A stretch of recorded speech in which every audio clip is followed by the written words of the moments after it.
Kali ni Uncle nak review satu Altis 1.8 G-Spec. Ini warna, nama dia Metal Stream Metallic. Kod dia 1K0. Jom kita tengok ini kereta punya itu detail. Altis 1.8 G-Spec ini dia menggunakan enjin Toyota 2 VVTi 1800cc. Horsepower dia adalah 139, torque dia adalah 176 horsepower. So dari sini kita boleh nampak ini ada pre-collision system, auto braking system ada, fog lamp ada, ini headlamp adalah LED punya lah. So dia punya itu rim size kecil sikit compare to GR Sport. Ini pakai 17 inci. Depan disc brake, belakang pun disc brake. Sama saja. Ini import daripada Thailand. So ada bau tom yum di sebelah dalam. Nice. So ini adalah Altis G punya itu lampu belakang. Dari sini kita boleh nampak dia punya lampu compare to GR Sport, dia ada smoke black punya, ini dia ada two tone color. So ada itu transparent dengan itu merah. Sini atas merah, bawah transparent. Dia punya itu buka bonnet punya switch di sebelah sini. Kita tekan, kita boleh nampak boot dia pun agak besar lah.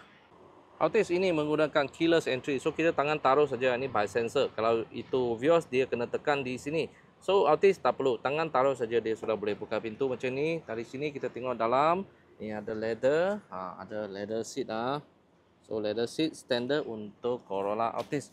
Kita duduk dalam, kita tengok dia punya steering macam ini. Steering sini kita boleh nampak dia ada DRCC cruise control.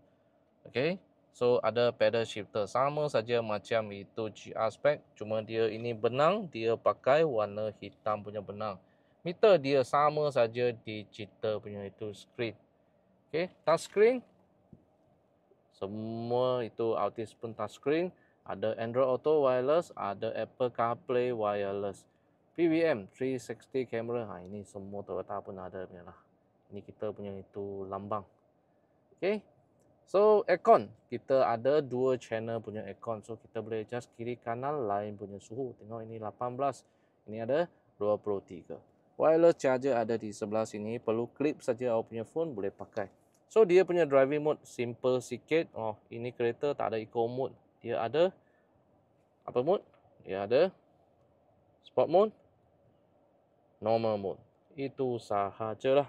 Transmission ini menggunakan CVT 7 speed punya itu transmission. Kalau itu GR Sport dia pakai 10 speed. Brake hold ada.